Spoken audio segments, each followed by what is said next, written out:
అందరికీ good morning. మనమైతే ఈరోజు షుగర్లెస్లోకి అయితే వచ్చాం అనమాట. ఈ షుగర్లెస్ మనం బెంగాలీ వాళ్ళ చేత వేయించామని చెప్పాం కదా. సో అవి పెట్టినట్టయితే కనిపిస్తూ ఉన్నాయి. కాకపోతే వాళ్ళు పెట్టిన 2-3లో ఒక పీస్ అయితే మిగిలి అట్లే ఉందన్నమాట.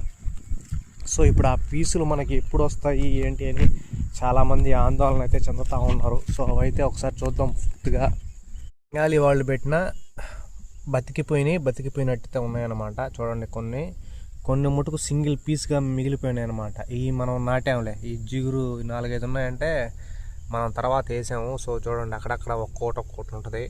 సో వీటిని చూసి చాలామంది అయితే పాపం చాలా విధాలుగా అనుకుంటా ఉన్నారు. సో నో ప్రాబ్లం, ఇది ఒకసారి గంట కానీ కట్టింది అని అంటే మన తెలుగు వాళ్ళకి కూడా మించిపోద్ది అనమాట గంట విషయంలో. సో మనం వేయాల్సిన యాత అయితే ఇదే కరెక్ట్గా. అందులో వీళ్ళు పైన ఎక్కుతారు కాబట్టి చాలా బెనిఫిట్ కూడా ఉంటుంది. తొందరగా ఎయిర్ అనేది భూమిలోకి వెళ్ళిపోద్ది. మామూలుగా నీకోళ్ళు భూమిలో బాగా లోపల కూర్చున్నప్పుడు ఏమవుద్దంటే ఎయిర్ అనేది బయట రావడానికి టైం పడుతుంది. సో ఇదైతే మనకి మంచిగా అయితే వస్తుంది. సో ఎవరు టెన్షన్ పడాల్సిన అవసరం అయితే ఏం లేదనమాట. అందరికీ జై జవాన్ జై కిసాన్. మీరైతే ఇప్పుడు శరీష్.